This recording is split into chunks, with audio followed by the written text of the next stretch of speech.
કહેવાનો મારો અર્થ કે જે સત્ય છે ને એને છુપાવ્યું છે કઈ. આ રામાયણ છે, રામાયણ તમે જો ઘણા બધા એમ કે લંકા હનુમાનજી હળગાવી. હું એમ કહું હનુમાનજી હળગાવી જ નથી. લ્યો બોલો, લંકા વાળાએ જ હળગાવી છે, હનુમાનજી હળગાવી. દિવાળી કોને મૂકી હતી? તા ઓલો બચવા હાટું માણા ભાગા ભાગ આપણને કોઈ હળગાવે ભાગા ભાગ ન કરવી.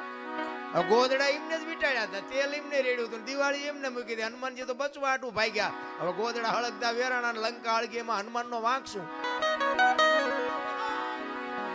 હનુમાનજી લંકા હળગાવી, હનુમાનજી હળગાવી જ નથી.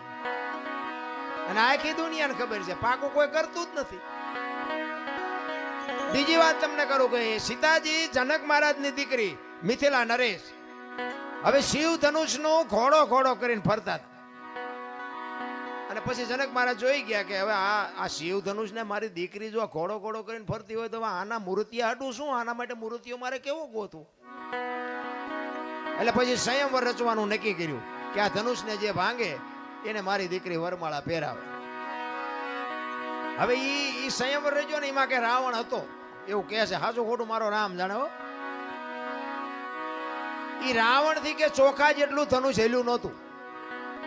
હવે એનેથી ચોખા જેટલું ધનુષ નું હેલ્યું તો વનમાંથી સીતાજીને આખે આખા ઉપાડી ગયો. આનું શું કારણ?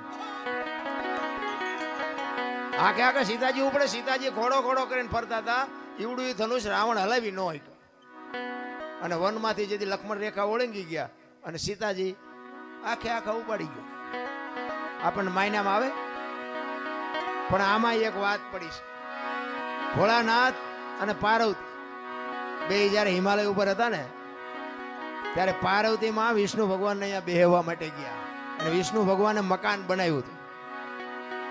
એટલે લક્ષ્મીજી બધું બતાવવા માંડ્યા, જો આ મેં મકાન બનાવ્યું, અહીંયા અમારે જમવાનું ના, અહીંયા અમારે રહેવાનું ના, હુવાનું ના, રસોડું ના, ફલાણું ના, ફલાણું.